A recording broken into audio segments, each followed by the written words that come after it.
Chapter 13. Everybody needs good neighbours. The future of networking. Am urged by your propinquity to find your person fair, and feel a certain zest to bear your body's weight upon my breast. Edna St. Vincent Millay, I being born a woman and distressed. The average community has changed a lot since I was a child. Growing up, we knew everyone closest to our house in the street. We knew where the kids our age lived, where the oldies with the best chockies were, and where the slightly odd people were and how to avoid them. We sent Christmas cards to our neighbours and helped out if they had a fall. We rescued runaway rabbits and babysat local toddlers. We had paper rounds on our estate, worked in the local shops, and walked to school come rain or shine. We walked people's dogs, fed their cats, and picked up litter from the ground and put it in the bin. Some of these concepts might seem unfamiliar to you if you're younger than me, because we have experienced a paradoxical shift.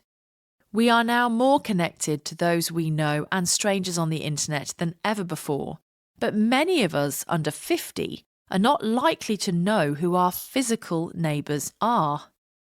Before the pandemic-related lockdowns, how often did you say hello to a neighbour, borrow some sugar or coffee, or water someone else's plants? During the lockdowns, things changed a bit. In the UK, one of my friends made personal contact with an older gentleman on her street. She already knew him well enough to say hello to, but was now grocery shopping for him, cooking food for him, and making sure he got a vaccine as soon as they were available. She became his extended family because his own family was too far away or unable to help as much as they might have liked. Social media is wonderfully connective too, and it has allowed us to find old friends, travel buddies, and university mates. We are able to contact people on the other side of the world via free video calls. Remember that video phone booth in the movie 2001: A Space Odyssey? Science fiction has become real and readily available. But problems have arisen from this immediate connection. My family has had a series of fallings out, defriending, blocking and removing connections because of family politics, perceived slights and full-on arguments. I think that, on the whole, my experience on Facebook has been more negative than positive. Being connected or linked to people who you don't actually want in your life anymore, or even to be reminded of, can perpetuate trauma that might otherwise have been dealt with quietly, healthily, offline. We sometimes get tempted to check on our ex-lovers or former friends, as well as former enemies, bad bosses, evil colleagues, and random people we would never normally have connected to. Not to mention the physical issues. People are reporting bad necks, migraine headaches, repetitive strain injury, and even needing glasses earlier than normal because they have been spending far too long on social media via our phone use. What on earth are we doing to ourselves? Where's the connection? When our addiction to technology starts taking more of our time than our genuine connection with real humans, we need to take stock of ourselves and our behaviours. In London, councils started putting padding on lampposts because people kept walking into them. Some pedestrian crossings now have been developed into smart crossings with lights, sounds and changes to the texture of the pavement to stop people from walking onto the road without looking up and checking for traffic. It's as if we are sleepwalking because our connection to the digital world seems more exciting or safer than the real world and real-world interactions. The average user of social media spends 2.5 hours on it per day, which adds up to nearly 1,000 hours a year. This is shaping our relationships and guiding us to spend time with particular people, some of whom we might never meet in real life. It reminds me of The Net, a movie in which Sandra Bullock plays a tech worker who has no friends and has never met her colleagues. Even the FedEx guy isn't sure what she looks like, so when she gets entangled in some corporate bad guy's mess and they try to pretend that she doesn't exist by replacing her with someone else, her character can't prove who she is. It gave me nightmares.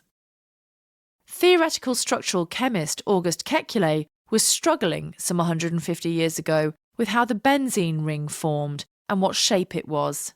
he was increasingly frustrated that in a burgeoning area of chemistry, aromatic compounds, the standards of structure were just not fitting with the empirical formula that was well known. One night he had a dream of an Ouroboros, a snake biting its own tail, and this helped him solve the structural conundrum of the benzene ring as a 6-carbon structure with alternating single and double bonds. And so a new era in aromatic chemistry was born. I have the same dream as Kekule, except mine is all about the Ouroboros of social media and how we just become increasingly circular in our interactions. It is like we are almost biting our own tail, like filming ripples on a lake caused by throwing pebbles and then playing that backwards. We are removing the growth and the evolution of our real social interactions as we choose to direct time and energy to our relationships through social media. In the online world, how do we know what is really real? Are we ever really our true selves behind the screen? You may have heard the term catfishing, which means to create a fake or fictional person in order to extort money or to get some kick from manipulating people. The sci-fi short hashtag shows an extreme version of this. It depicts a social media influencer with millions of followers who is making someone else a lot of money through sales.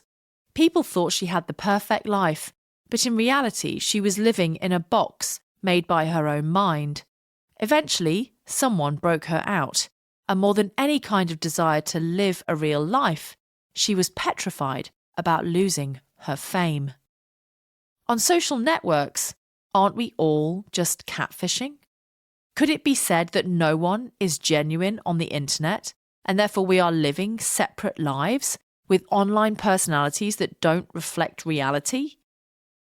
I often wonder about the trolls who send death threats one minute and then go back to their happy, normal family lives the next.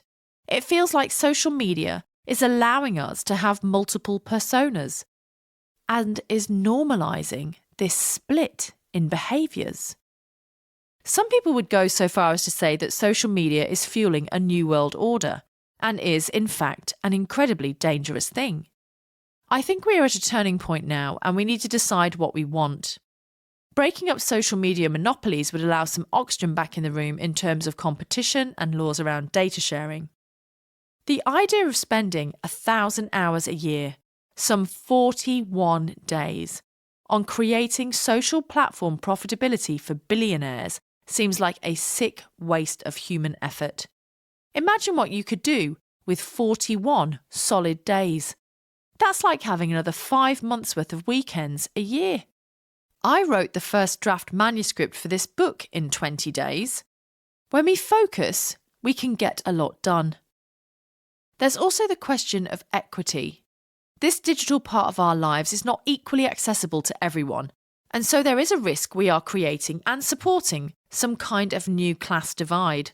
The digital natives, digital immigrants, digital integrators, and the people who have never even touched a smart device all coexist on this planet, but not all are connected. Unequal access means unequal progress in global society. What are we missing out on? The element of surprise is something we used to enjoy, particularly when interacting with other real-life humans in the flesh. The accidental, opportunistic, serendipitous moments added joy to our lives. Before dating apps and social media, speed dating reached a peak in the early 21st century, and the funniest stories came from those who did not meet the partner they were hoping for. Isn't that one of the joys of life?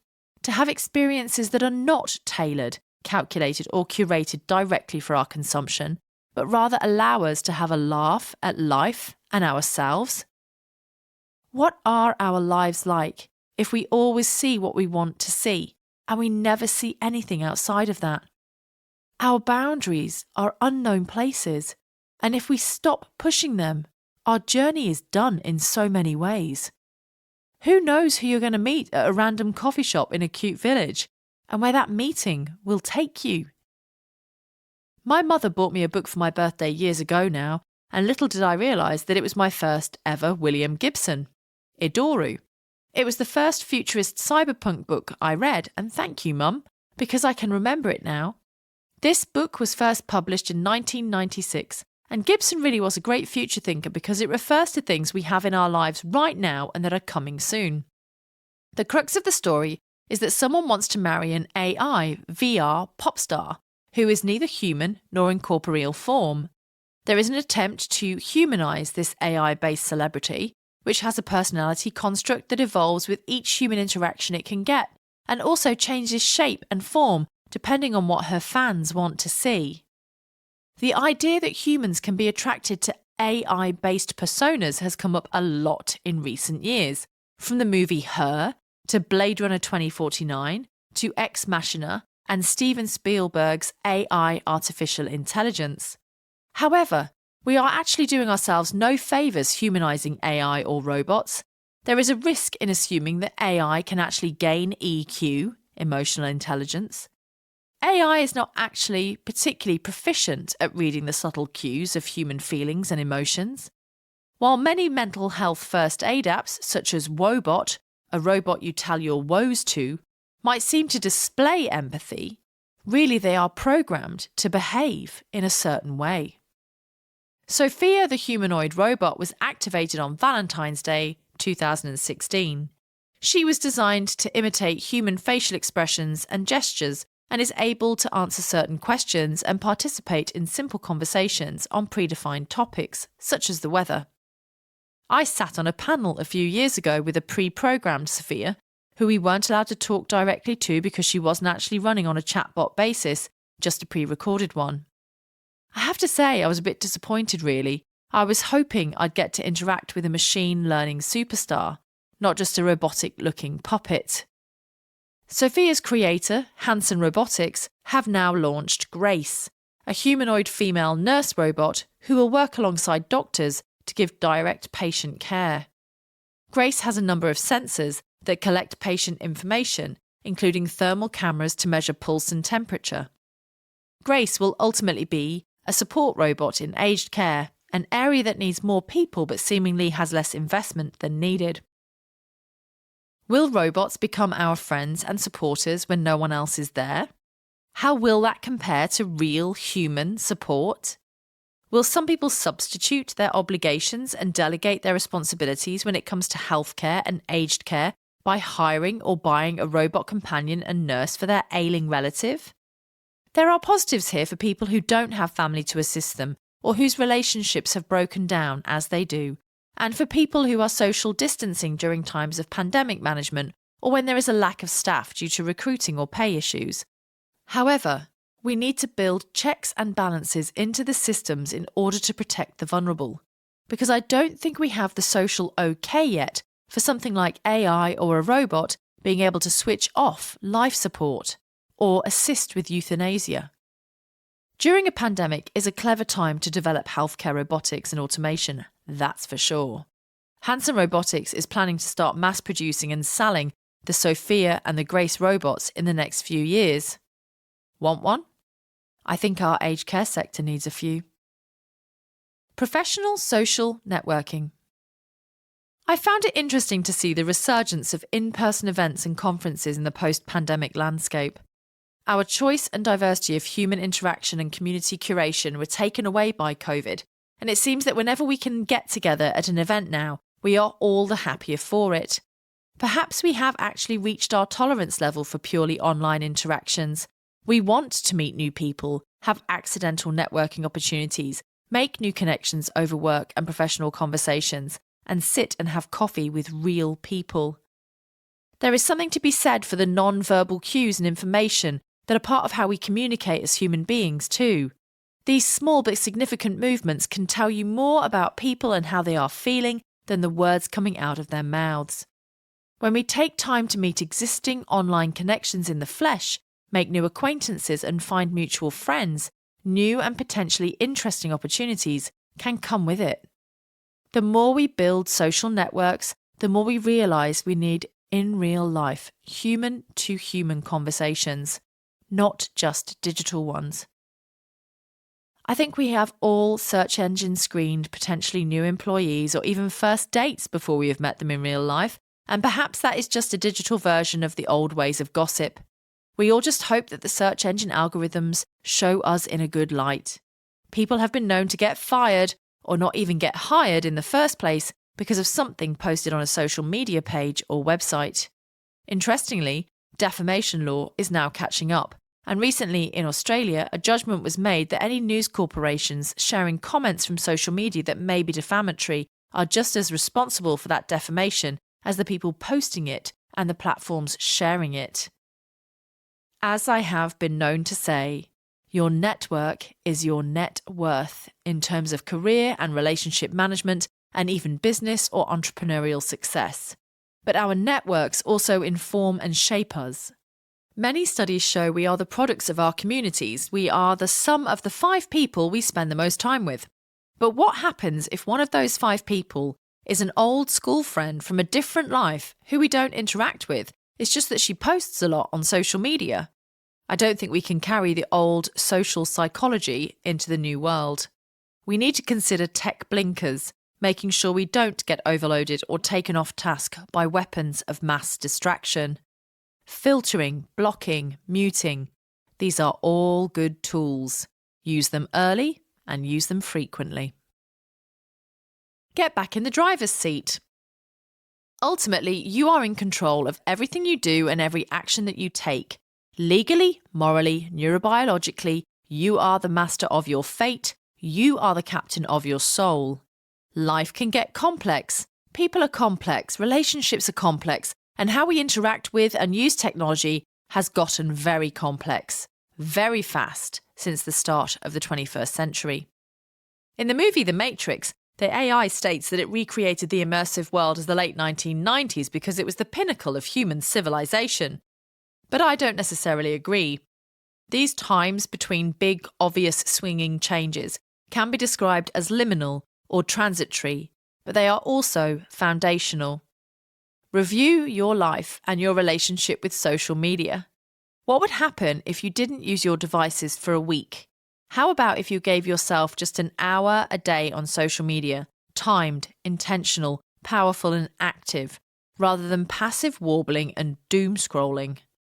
Social media will not be disappearing anytime soon, so think about the ways you can make it work for you. And follow me on Twitter at Dr. Catherine Ball.